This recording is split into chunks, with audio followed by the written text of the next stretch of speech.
Thanksgiving at my parents' house had always been loud, crowded, and wrapped in that warm American holiday chaos. Kids running around, football echoing from the living room, and the smell of roasted turkey drifting everywhere. But that year, something felt staged. My sister Emily kept glancing at me with that smug grin she'd perfected since childhood, the kind that always meant trouble.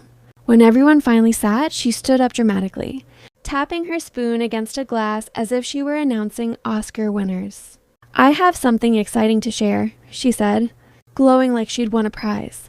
"Mom and Dad have decided to sign the house over to me completely, and my dear brother gets nothing." For a second, silence fell. Then laughter, claps, even cheers. Some of my cousins gave Emily high fives. My mother looked down. My father stared rigidly at his plate. Emily basked in the attention, practically sparkling with victory. I just smiled, slowly, calmly, the kind of smile that made Emily's confidence twitch.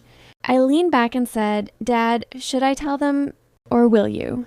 His fork slipped from his hand and hit the plate with a sharp metallic clink that sliced through all the noise.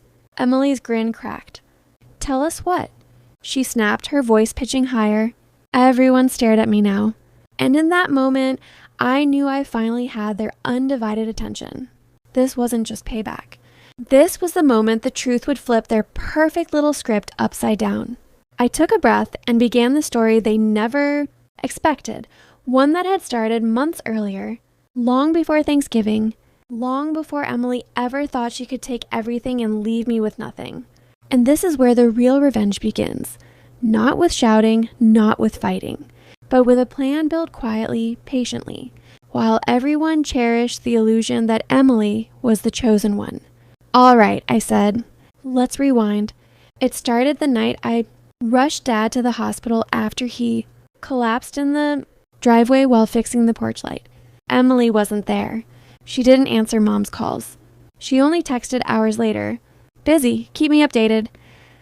I stayed at the hospital for 2 days, making decisions the doctors needed quickly, helping Dad sign papers, managing bills, paperwork, medications, everything. When Dad woke up, he asked a question that changed everything. "Why does your sister only call when she needs something?" I didn't answer. I didn't have to. He already knew. So when Dad asked me to speak with an estate attorney with him, I went. And when he asked if I would help him create a trust instead of a simple will, I did.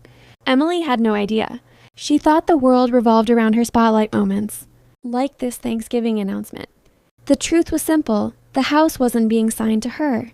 It wasn't being signed to me either.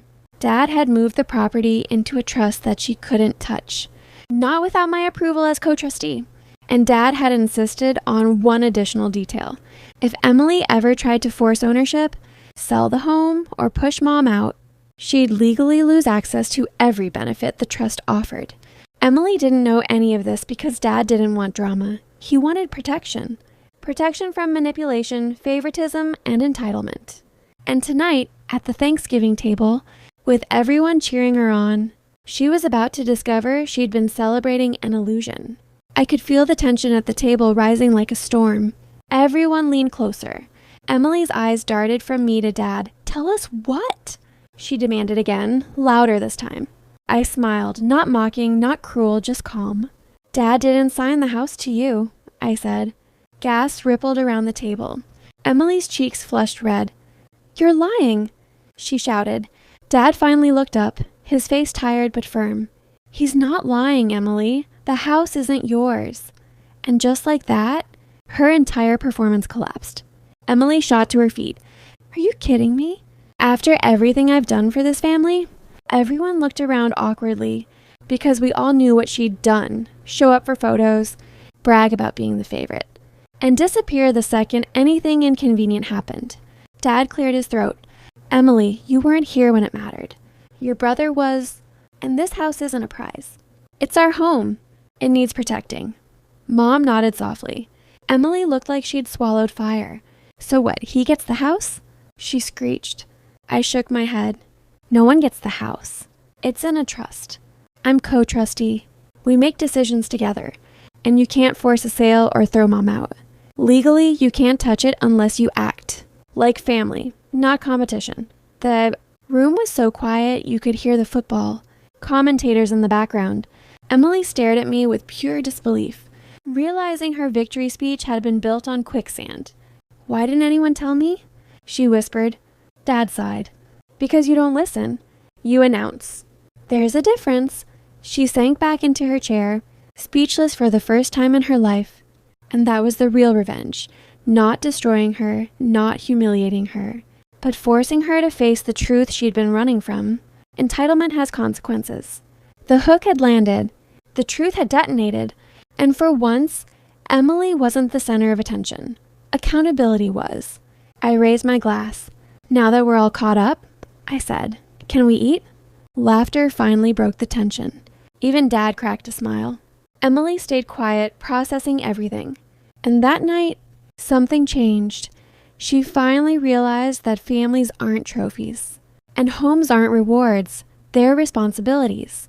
If you want more stories like this, real, dramatic, twist-filled, make sure you stay till the end of every video.